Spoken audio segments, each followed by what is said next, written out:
Thank you, David, and good evening to all of you. Go LeadingAge Leadership Academy. Yeah. It really was one of the greatest privileges that I've had in my career to be involved for 4 years with the Academy. The first year on the selection team, and then in 2010, 2011, 2012, to be a coach and to really be a colleague and to just admire with such great respect what you all did during that year, and more importantly in ways what you are doing now and what you will do in the future to help transform the field. And again, congratulations to all of you for taking that step, making the commitment, and living that out today. And I said to Kay, we thank Kay and some of the other folks, a small group, that really took that first step to provide the foundation that we're just carrying on with now into year 7, 8, and into the future. So the first thing I want to share with you is a little bit about the Innovations Cabinet. How many of you have heard of the Innovations Cabinet? Okay, so it was established last summer by the board of directors of LeadingAge, and they established it really around the leadership imperatives. You've hopefully seen the leadership imperatives, the transformational agenda, and particularly the fourth imperative. And I'm going to read that fourth imperative because it really was the catalyst for creating the cabinet. So the fourth imperative says, to lead innovation. LeadingAge and its members must have a culture that fosters innovation, thoughtful experimentation, and adoption of effective programs and practices.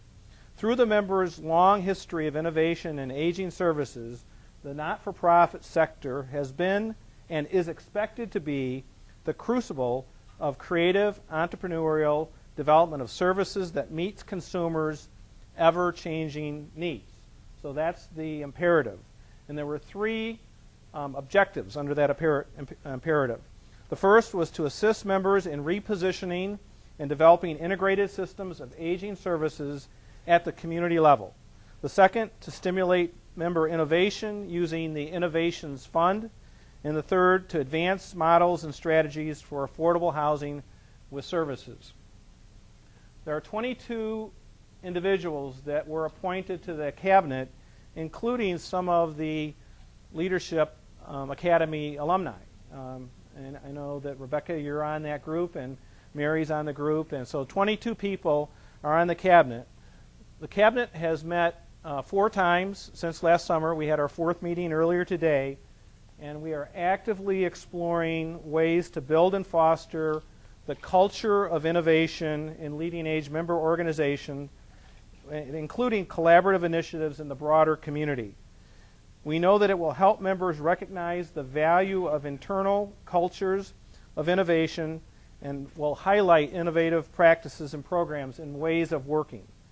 The cabinet will also help members identify known stumbling blocks and strategies to overcome challenges to innovation.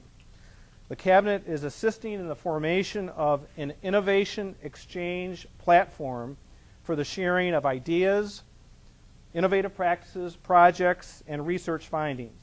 And the cabinet will also recommend to the board of directors signature initiatives that will be funded by the Innovations Fund. The most recent issue of the LeadingAge magazine, if you received it last week, you'll recognize that the entire issue is devoted to innovation and innovative practices. And you'll read some updates in there about the work of the cabinet.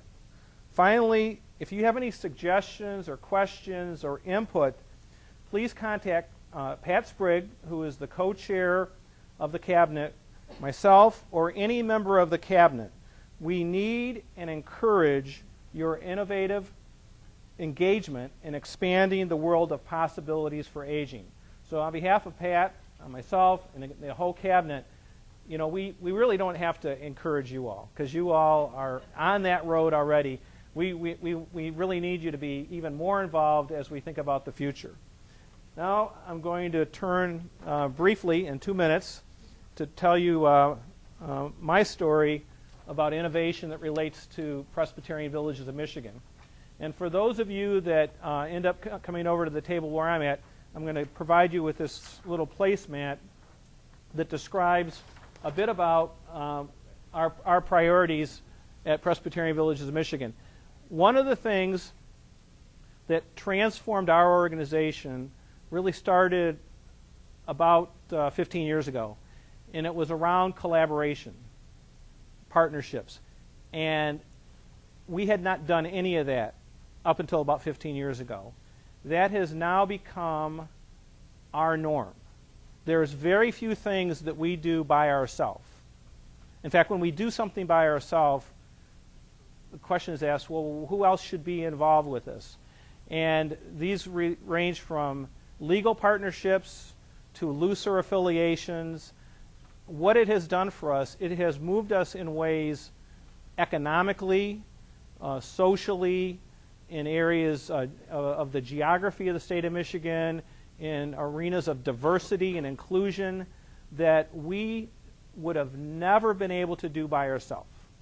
In fact, I would say every partnership, every collaboration that we've engaged in, if we look back on it later and ask ourselves the question, could we have done that by ourselves?